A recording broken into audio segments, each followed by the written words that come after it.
Hello mga mare! For today's video nga ay may gagawin tayong merienda. Ayan!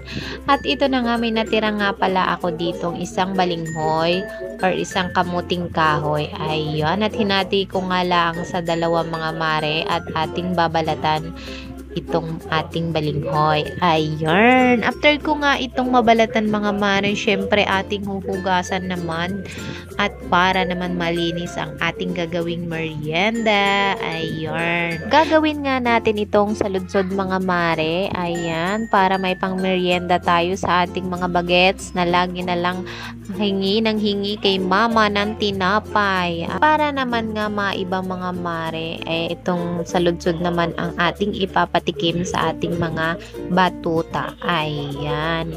Niyadyad ko nga lang pala ito dito mga mare at ating pipigain after para naman yung katas niya ay hindi natin isasama syempre kasi medyo mapait-pait yun kapag sinama natin. Ayan. Tapos saka natin naman lalagyan ng asukal. Yun lang naman mga mare, simpleng-simple lang naman itong lutuin, simpleng-simple lang naman itong gawin at meron ka ng masarap at masustansyang pang merienda. Ayan, lalo na kung marami kang balinghoy sa inyo, ay sobrang sarap nito. Ang daming pwedeng gawin sa mga kamuting kahoy.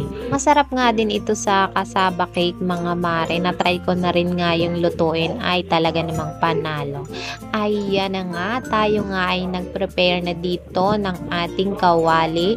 Lalagyan lang natin ng konting mantika at ayan, isang kutsara laang ang ating ilalagay at paninipisin natin para mabilis maluto. Ayan, ganyan lang yung aking ginawa mga mare para mabilis tayo makarami ng maluluto. Ayan, at para hindi naghihintay yung ating mga batuta at gusto na agad tikman at naamoy nilang mabango. Ayan. Ito na nga't nakaapat na peraso na agad tayo na naluto at kumuha na ng dalawa yung aking mga bata. At ayan, natapos na tayo. Ang sarap daw ng ating saludsod mga mare.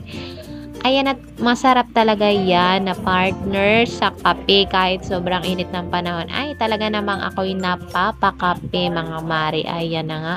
Dagnas pawis na nga si mare sa pagluluto ng saludsod.